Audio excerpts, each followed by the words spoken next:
నమస్తే. వృద్ధులకి వికలాంగులకు ఇచ్చేటువంటి పెన్షన్ల విషయంలో సర్కార్ ఒక కీలకమైనటువంటి నిర్ణయం తీసుకున్నది. ఇకపైన పెన్షన్ వాళ్ళకి పోస్ట్ ఆఫీస్ నుంచి కానీ లేకపోయినట్టయితే పంచాయతీ కార్యదర్శి నుంచి కానీ బిల్ కలెక్టర్ల దగ్గర నుంచి కానీ వీళ్ళ దగ్గర నుంచిగా ముసలోళ్ళకు కానీ అంటే ముఖ్యంగా వృద్ధులకు కానీ దివ్యాంగులకు కానీ ఇక పెన్షన్ వాళ్ళు ఇవ్వరు. మరి ఎక్కడ ఇవ్వాలి, ఎక్కడ తీసుకోవాలి వీళ్ళు పెన్షన్స్? ఎట్లా మళ్ళీ వాళ్ళ పరిస్థితి? వాళ్ళు ఇవ్వకపోతే ఇంకెక్కడ ఇస్తారన్నటువంటి కొంత ఆందోళన ఇప్పటికే వృద్ధులల్లో కావచ్చు దివ్యాంగులల్లో వచ్చింది. వాళ్ళకి ముఖ్యంగా చాలామందికి దరిదాపుగా రాష్ట్రంలో 42 లక్షల మందికి వివిధ కేటగిరీలో ఉన్నటువంటి వాళ్ళకి అంటే దివ్యాంగులు అయితే ఉంది, వృద్ధులు అయితే ఉన్నది, గీత కార్మికులు, బీడీ కార్మికులు, ఎయిడ్స్ పేషెంట్స్, ఇట్లా ఉన్నటువంటి అన్ని కేటగిరీలకు సంబంధించిన ఒంటరి మహిళలకు కావచ్చు వీళ్ళందరికీ ఇచ్చేటువంటి పెన్షన్లు తెలంగాణ రాష్ట్రంలో 42 లక్షల మంది ఉన్నారు. ఈ 42 లక్షల మంది కాక రేపో మాపో ఇంకా కొత్తగా ఇంకో 2 నుంచి 3 లక్షల మందికి పెన్షన్స్ ఇచ్చేందుకు సర్కార్ ఆల్రెడీ కసరత్తులు మొదలుపెట్టింది. గతంలో ఏదైతే రాష్ట్ర సర్కార్ ఏర్పడ్డ తర్వాత వాళ్ళ దగ్గర నుంచి అప్లికేషన్స్ కూడా తీసుకోవడం జరిగింది. వాళ్ళు దేనికి ఎలిజిబుల్ అనేది, ఒకవేళ ఒంటరి మహిళ అయినట్టయితే ఉంటే డైవర్స్ సర్టిఫికేట్ ఏదైతే ఉంటుందో అది లేకపోయినట్టయితే ఉంటే గ్రామ పెద్దలు గ్రామ పంచాయతీ తీర్మానం చేసినటువంటి కాపీతో పాటు మిగతా ఆధార్ అండ్ ఉన్నటువంటి ఓటర్ ఐడి కావచ్చు, బ్యాంక్ అకౌంటు, మొబైల్ నెంబర్ వీటన్నిటి కూడా కలెక్ట్ చేసింది. దాంట్లో మెన్షన్ చేయడం జరిగింది. ఆ సంబంధించిన ఫామ్లో మీరు ఫిల్ చేసేటప్పుడు వీటన్నిటి కూడా పొందుపరచాలంటూ. అలాగే వృద్ధులకు కావచ్చు వికలాంగులకు కావచ్చు వాళ్లకు ఉండాల్సినటువంటి సర్టిఫికెట్లు దివ్యాంగులకు అయినట్టయితే ఉంటే వికలాంగులకి 42% పైన అంగవైకల్యంతో ఉన్నటువంటి వాళ్ళకి, అలాగే వృద్ధులైనట్టయితే ఉంటే వాళ్ళకి 57 సంవత్సరాల పైబడి ఉన్నటువంటి వాళ్ళ యొక్క దరఖాస్తులు స్వీకరించడం జరిగింది. వాళ్ళందరికీ దాంట్లో వడబోత కార్యక్రమం తర్వాత దరిదాపుగా 3 లక్షల మందిని సెలెక్ట్ చేసినట్టుగా తెలుస్తున్నది. అయితే ఇప్పటికే చాలా రకాలైనటువంటి ఫిర్యాదులు వచ్చినాయి. ముఖ్యంగా ఏంటిదంటే ఈ వృద్ధుల విషయంలో కానీ అలాగే దివ్యాంగులకు సంబంధించినటువంటి విషయంలో కానీ చాలా గ్రామ స్థాయిలో అవకతవకలు జరుగుతున్నాయి అనేది. అంటే ఒక పక్కన వాళ్ళు చనిపోయినప్పటికీ కూడా పెన్షన్లు ఆ గ్రామ పంచాయతీల్లో పెన్షన్ ఇచ్చేటువంటి పోస్ట్ మ్యాన్ కానీ లేకపోతే పంచాయతీ కార్యదర్శులు కానీ ఒక ఫోర్జరీ సంబంధించినటువంటి సంతకాలతోటి, ఫోర్జరీ సంబంధించినటువంటి ఫింగర్ ప్రింట్స్ తోటి అవన్నీ కూడా పక్కదారి పడుతూ ఉన్నాయి అని చెప్పేసి చాలా రకాలైనటువంటి ఆరోపణలు వచ్చినాయి. వీటన్నిటిని కూడా కట్టడి చేసేందుకు రాష్ట్ర సర్కార్ ఒక కీలకమైనటువంటి ఒక నిర్ణయం తీసుకున్నది. ఇట్లా అయినట్టయితే ఉంటే నిధులు పక్కదారి పడుతూ ఉన్నాయి కాబట్టి వీటన్నిటి కూడా గీత కార్మికులతో పాటు బీడీ కార్మికులకి మిగతా వాళ్ళకి ఏ విధంగానైతే బ్యాంక్ అకౌంట్లో జమ అవుతూ ఉన్నాయి, చాలామందికి బ్యాంక్ అకౌంట్లో జమ అవుతూ ఉన్నాయి, ఒక 50%కి కావట్లేదు. దాంట్లో వృద్ధులు కావచ్చు దివ్యాంగులు కావచ్చు వీళ్ళకే కావట్లేదు. సో వీళ్ళని కూడా వీళ్ళ యొక్క పైసలు కూడా పెన్షన్ పైసలు కూడా బ్యాంక్ అకౌంట్లో వేయాలని చెప్పేసి ప్రభుత్వం నిర్ణయించుకోవడం జరిగింది. అందుకని చెప్పేసి ఇప్పటి నుంచే ఈ నెల మాత్రమే లాస్ట్, ఇలా 4వ తారీఖు ఇంకొక 2-3 రోజులలో గ్రామ పంచాయతీలు పెన్షన్స్ ఇస్తూ ఉంటారు. ఈ నెల మాత్రమే లాస్ట్గా మీరు పెన్షన్ తీసుకోవడం గ్రామాలలో ఈసారి మాత్రమే లాస్ట్.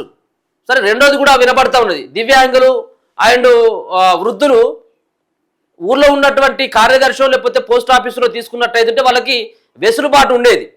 అక్కడ దానికి కొంత నడుచుకుంటూ పోయేటువంటి ప్రయత్నం చేసేది. లేకపోయినట్టయితే వాళ్ళకి అసలే మొత్తం మంచంలో ఉన్నటువంటి వాళ్ళకంతా కూడా అవసరమైనట్టయితే ఇంటికి వచ్చి కూడా పెన్షన్స్ ఇచ్చేది. కానీ మరి బ్యాంకులు వేయడం ద్వారా బ్యాంకులు అన్ని ఊర్లలో ఉండవు కదా, బ్యాంకులు కొంత దూరం పోయి తీసుకొచ్చుకోవాలి, అవి కూడా ఇబ్బంది అవుతుందని చెప్పేసి చాలామంది అంటూ ఉన్నారు. సరే, ఏదేమైనా కానీ దీంట్లో అవకతవకలు జరుగుతున్నాయి కాబట్టి ఈ నిర్ణయమే సవాబు అని చెప్పేసి ఇప్పటికే ప్రభుత్వం రాష్ట్ర సర్కార్ నిర్ణయం కూడా తీసుకోవడం జరిగింది. కొత్త వాళ్ళకు కూడా దరఖాస్తు చేసుకోవడానికి ఒక అవకాశం ఇచ్చినట్టుగా తెలుస్తూ ఉన్నది. మీరు ఎలిజిబుల్ క్యాండిడేట్ అయినట్టయితే మీరు నేరుగా ఒక ఫామ్ దొరుకుతుంది. ఆ ఫామ్ని ఎంపీడీఓ కార్యాలయంలో ఫామ్ తీసుకుని ఆ ఫామ్ని మీరు మాన్యువల్గా నింపి మీ గ్రామ పంచాయతీ కార్యదర్శి కన్నా ఇవ్వచ్చు. లేకపోయినట్టయితే మీరు నేరుగా మీ సేవ దగ్గరికి వెళ్ళి మీరు ఎలిజిబుల్ కావడానికి సర్టిఫికెట్లు ఏవైతే ఉన్నాయో మీరు ఒకవేళ కనుక మీరు దివ్యాంగులైనట్టయితే ఆయా సర్టిఫికెట్లు, వృద్ధులైనట్టయితే మీ సంబంధించినటువంటి ఏజ్ సర్టిఫికెట్ కావచ్చు, ఒంటరి మహిళలు అయితే ఆ సర్టిఫికెట్లు మీరు పొందుపరిచి మీ సేవలు అప్లై చేసుకోవచ్చు.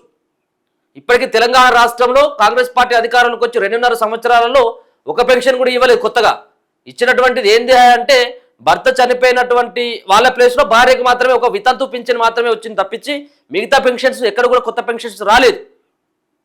కాబట్టి రానున్నటువంటి భవిష్యత్తులో కాంగ్రెస్ పార్టీకి కొంత ఇబ్బంది కాకూడదు, గ్రామ స్థాయిలో బలోపేతం కావాలంటే ఈ పెన్షన్స్ సంబంధించినటువంటి విషయంలో నిర్ణయం తీసుకోకపోతే ఇబ్బంది ఉండేటువంటి అవకాశం ఉంటుందని చెప్పేసి ఇప్పుడు కొత్తగా 2.5 నుంచి 3 లక్షల మందికి కొత్తగా పెన్షన్స్ ఇవ్వడంతో పాటు కొంతమందిని మళ్ళీ దరఖాస్తులు కూడా తీసుకునేందుకు మరోసారి అవకాశం కూడా ఇవ్వడం జరిగింది. సో ఒక పక్కన అవకాశంతో పాటు రెండో విషయం ఏంటంటే పెన్షన్స్ సంబంధించినటువంటి విషయంలో దీంట్లో వృద్ధులకి అలాగే దివ్యాంగులకి మాత్రం మళ్ళీ వాళ్ళు నెక్స్ట్ బ్యాంక్ అకౌంట్లోనే జమ కాబోతా ఉన్నాయి వచ్చే నెల నుంచి పైసలు. ఇకపై పెన్షన్లకు నగదు చెల్లింపులు ఉండవు. అంటే నగదు చెల్లింపులు మీన్స్ పైసలు నేరుగా పైసలు ఇచ్చేది ఏమి ఉండదు. బ్యాంకు ఉన్నటువంటి ఏదైతే యాప్ ద్వారా నేరుగా రాష్ట్ర సర్కారే వాళ్ళ అకౌంట్లో జమ చేసేస్తుంది, అయిపోతుంది, అకౌంట్లోనే జమ అవుతాయి.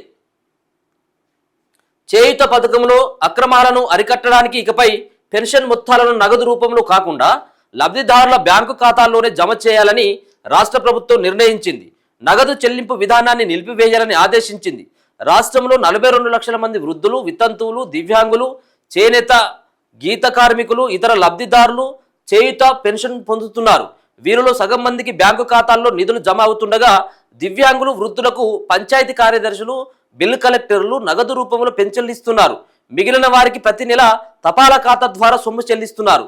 నగదు చెల్లింపులో అక్రమాలు జరుగుతున్నట్లు ఫిర్యాదులు కూడా వస్తున్నాయి. నేను ఇంతకుముందు చెప్పినట్టుగా దాంట్లో ఫోర్జరీ సంతకాలు పెట్టి చనిపోయినప్పటికీ కూడా చనిపోయినట్టుగా వాళ్ళు పెన్షన్లని పక్కదారి పట్టిస్తున్నారన్న ఆరోపణలు బలంగా వినపడతా ఉన్నాయి. సో పోస్టల్ కార్యాలయం వద్ద తీసుకునే లబ్ధిదారుల సొమ్ము కోసం క్యూలు కట్టి వేచి చూడాల్సి వస్తుంది. ఈ నేపథ్యంలోనే అన్ని పింఛన్లు లబ్ధిదారుల ఖాతాల్లోనే జమ చేయాలని సీఎం రేవంత్ రెడ్డి ఆదేశించడంతో రాష్ట్ర పేదరిక నిర్మూలన సంస్థ సెర్ప్ ఆ దిశగా సన్నాహాలు ప్రారంభించింది. నగదు తీసుకుంటున్న వారికి కొత్తగా పోస్టల్ బ్యాంకు ఖాతాలు తెరిచి సొమ్ము జమ చేయాలని నిర్ణయించింది. వీటిలో జమ అయ్యే సొమ్మును లబ్ధిదారులు తమకు అవసరమైనప్పుడు నేరుగా లేదంటే ఏటీఎంల ద్వారా తీసుకోవచ్చు. ప్రస్తుతం లైవ్ అథెంటికేషన్ పేరిట లబ్ధిదారుల నిర్ధారణ కార్యక్రమం జరుగుతుంది. జూన్ నెలాఖరులోగా ఈ ప్రక్రియ పూర్తవుతుంది. ఆగస్టు నుంచి పింఛన్ మొత్తాలు నేరుగా బ్యాంకు ఖాతాలో జమ చేసేటువంటి అవకాశం ఉన్నదట. ఇప్పుడు జూన్ నడుతా ఉన్నది, జూన్ నెలాఖరులో ఈ ప్రక్రియ అయిపోతే అంటే జూన్, జూలై, ఆగస్టు అంటే వచ్చే నెల కూడా వస్తుందేమో మరి చూడాలి. సరే ఈ నెల చివరికల్లా మాత్రం అయిపోతే మరి నెక్స్ట్ నెలలోనే కొత్త పెన్షన్లు బ్యాంక్ అకౌంట్లో పోతాయని కొన్ని వార్తలు వస్తాయని, లేదు ఆగస్టులో. సరే ఏదేమైనప్పటికీ కూడా 1-2 నెలల్లో మాత్రం ఇక బ్యాంక్ అకౌంట్లో మాత్రమే పెన్షన్ డబ్బులు ఎవరైనా కానీ, వితంతువులు కానీ, వృద్ధులు కానీ, ఎవరైనా కానీ ఏ విధమైనటువంటి పెన్షన్స్ పొందుతున్నా కానీ వాళ్ళు నేరుగా బ్యాంకుకి వెళ్ళి బ్యాంకులోనే తీసుకోవాలి. లేకపోతే ఏటీఎం కార్డు ఉంటే ఏటీఎం కార్డుతో దగ్గర ఉన్నటువంటి ఏటీఎం దగ్గరికి వెళ్ళి తీసుకునేటువంటి ఒక వెసులుబాటు కల్పించడం జరిగింది. ముఖ్యంగా ఇది దీనివల్ల వృద్ధులు సరే వేరే వాళ్ళు తిరగడానికి వీలున్నటువంటి వాళ్ళు ఏటీఎంకి పోయి తీసుకొచ్చుకున్నటువంటి వాళ్ళకి పెద్ద ఇబ్బంది ఏమి లేదు. కానీ మంచాలో పడుకున్నటువంటి వాళ్ళకి ఇబ్బందే కదా ఇదంతా కూడా. సో వాళ్ళకు కూడా ఏటీఎం కార్డు ఉంటే పిన్ నెంబర్ చెప్తే పెద్ద ఇబ్బంది ఏముండదు అది కూడా.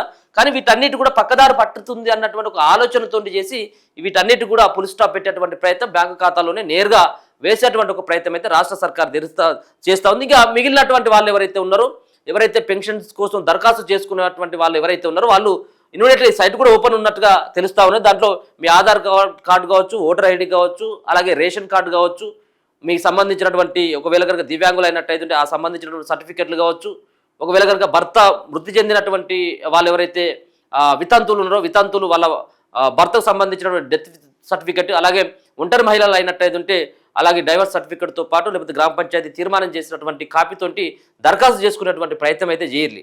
ఇప్పటివరకు అయితే రాలేదు. కొత్తగా ఇప్పుడు మళ్ళీ పెన్షన్లు ఇస్తామని చెప్పేసి రాష్ట్ర సర్కార్ చెప్తుంది కాబట్టి మీరు దరఖాస్తు చేసుకొని పెట్టుకోవడం చాలా మంచిది. సరే ఏదేమైనప్పుడు కూడా ఈ పెన్షన్ల విషయంలో రాష్ట్ర సర్కార్ అయితే మాత్రం ఇక బ్యాంకుకు మాత్రమే అవకాశం ఇవ్వడం, బ్యాంకులో మాత్రమే వేస్తే మేము నేరుగా పైసలు చేతికి ఎవరికి కూడా ఇవ్వమన్నటువంటి ఒక నిర్ణయాన్ని మాత్రం తీసుకోవడం జరిగింది. చూస్తూనే ఉండండి మన తొలి వెలుగు.